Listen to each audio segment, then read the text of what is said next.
پروردگار نے انسان کی ہدایت کے لیے انبیاء کا سلسلہ بھیجا، اور پھر انبیاء کرام علیہ السلام کے بعد جب یہ سلسلہ ہمارے نبی حضرت محمد مصطفیٰ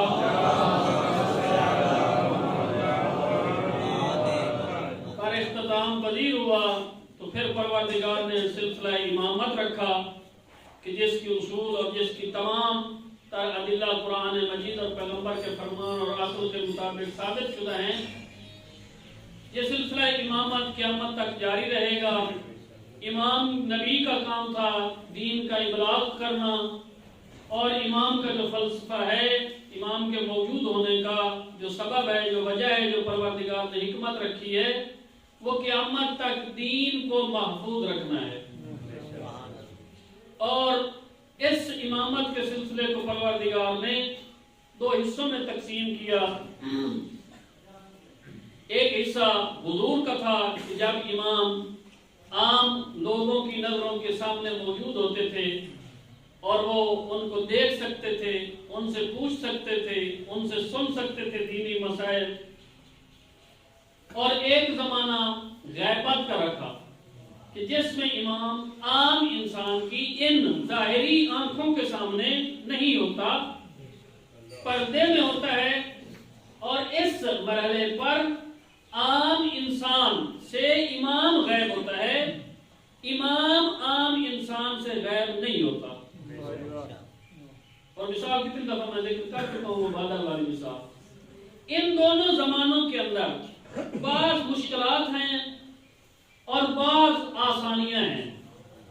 امام موجود ہیں، حاضر ہیں ہمارے سامنے، اور ہم ان آنکھوں سے امام کو دیکھ سکتے ہیں۔ آسانیاں یہ ہیں کہ پروردگار کی حجت، پروردگار کی وہ پاک ترین ہستی کہ جس کے ذریعے یہ ساری کائنات چل رہی ہے، ہوائیں چل رہی ہیں، ہر چیز کائنات کا ذرہ بھی اس کے واسطے کے بغیر حرکت نہیں کر رہا، اس کے وجود بابرکت سے اس طرح کا مقدس وجود، میری گناہگار آنکھیں بھی اس کو دیکھنے کے قابل ہوتی ہیں، سامنے موجود ہیں۔ امام کی زیارت کا شرف حاصل ہوتا ہے، ان کے چہروں کی زیارت کرنا عبادت ہے۔ دوسرا آسانی جو ہے امام کے حضور کے زمانے میں جب موجود ہوتے ہیں اور ہم امام کو پا سکتے ہیں، دیکھ سکتے ہیں اپنی گناہگار آنکھوں سے، وہ ہے کہ بلا واسطہ ہدایت، بغیر کسی خاکی انسان سے، بغیر کسی بھول چوک والے انسان سے دین لینے کی بجائے ہم ڈائریکٹ حقیقت اور حق جو پروردگار کی بارگاہ میں ہے اس کو وصول کر رہے ہوتے ہیں۔ اور تیسری چیز کہ جب امام ہمارے آنکھوں کے سامنے موجود ہوں اور ہماری رہنمائی اپنے اسی ظاہری ہمیں آنکھیں سے نظر آنے والے اس وجود کے ساتھ ہماری رہنمائی کر رہے ہوں، تو ایسی صورت میں ہمیں شک و شبہ نہیں رہتا ہے کہ حق کہاں ہے اور باطل کہاں ہے، کیونکہ مجسم حق ہمارے سامنے اس کی تصویر، ہمارے سامنے اس کی ذات موجود ہوتی ہے، اور اس میں ہمارے لیے کوئی مشکل نہیں ہوتی کہ حق و باطل کی تشخیص دینا۔ مشکلات اس دور کی میں نے پہلے بھی ایک دو دفعہ عرض کی ہے، سب سے مشکل عمل جو ہوتا ہے وہ اطاعت معصوم ہوتا ہے۔ جب معصوم سامنے موجود ہوں اور مجھے کوئی حکم دے کہ یہ کام کر دو یا یہ کام نہ کرو، اور وہاں پر اطاعت کرنا، یہ میرے لیے وہاں پر کوئی بہانہ تراشی نہیں ہو سکتی، وہاں پر کوئی یہ نہیں کہ ہمارے ہاں اس کا رواج نہیں ہے مولا، ہمارے ہاں یہ چیز اس طرح نہیں ہے، نہیں، وہاں پھر بلا چون چرا جس طرح حکم ہے امام کا بالکل اسی طرح منوان اس کی اتباع کرنی ہوتی ہے۔ یہ سخت مرحلہ ہے، آسان مرحلہ نہیں ہے۔ آپ دیکھ لیں خود ائمہ کے ساتھ کتنے لوگ شریک ہوتے تھے، اکثر لوگ اماموں کی مخالفت کرتے تھے وہ انہی وجہ سے، اور تھوڑے لوگ اماموں کے ساتھ شریک ہوتے تھے، مخلص ہوتے تھے، جن کے بارے میں یہ میں نے گزشتہ جمعے میں عرض کیا تھا کہ جن کا ایک مصداق جناب حضرت عباس کی ذات ہے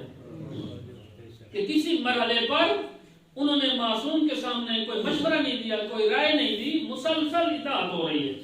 جو حکم دیا جا رہا ہے معصوم کو یہ اس معرفت پر موقوف تھا کہ جو امام کی جناب عباس رکھتے تھے، اور اس کو منوان نافذ کیا جا رہا تھا۔ غیبت کے زمانے میں، یہ تو تھا حضور کا زمانہ کہ اس میں فائدے کون سے ہیں، مشکلات کون سی ہیں. غیبت کے زمانے میں آسانیوں میں سے ایک جو ہے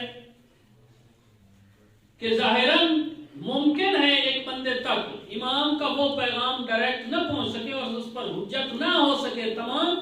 تو وہ کسی حد تک ممکن ہے معذور اپنے آپ کو ظاہر کرے کہ مجھ تک یہ پیغام نہیں پہنچ سکا تھا، یہ حقیقت یہ تھی اور میں دوسرے شبہ کا شکار ہو گیا. یہ ممکن ہے اس کے لیے غیبت کے زمانے میں. دیدار معصوم سے محرومی، مشکلات جو غیبت کے زمانے کی، یعنی ہم اتنے گناہگار اور کہ ہم اس نور چہرے کو، اس پروردگار کی عظیم ہستی کو، حجت کو جو ہمارے زمانے کا امام ہے، جس کے پیچھے ہم قیامت والے دن محشور ہوں گے اور جس کے صدقے میں ہم ساری روزی پروردگار کی بارگاہ سے پا رہے ہیں، ہم اس مقدس اور نور بھرے چہرے کی زیارت سے محروم ہیں. یہ زمانہ غیبت کی ایک مشکلات میں سے ہے. اور اسی طرح دیگر حق کی شناخت کے مرحلے میں ممکن ہے ہر بندے کا یہ ذہنی سطح نہ ہو، جو اس کا شعور نہ ہو کہ وہ درک کر سکے کہ اس وقت امام کی جو ہے وہ منشا اور امام کا جو ہے حکمت عملی وہ کس چیز میں ہے، کس زمرے میں ہے. وہ اشتباہات کا شکار ہو سکتا ہے کسی بھی وجہ سے. اس کو کوئی عالم دین اشتباہ کا شکار کر سکتا ہے، کوئی اہل منبر اشتباہات کا شکار کر سکتا ہے. یہ ساری چیزیں اس میں ممکن ہے، چونکہ امام موجود سامنے نہیں ہے کہ اس کے ذریعے سے اس کے سارے مسائل حل ہو سکے.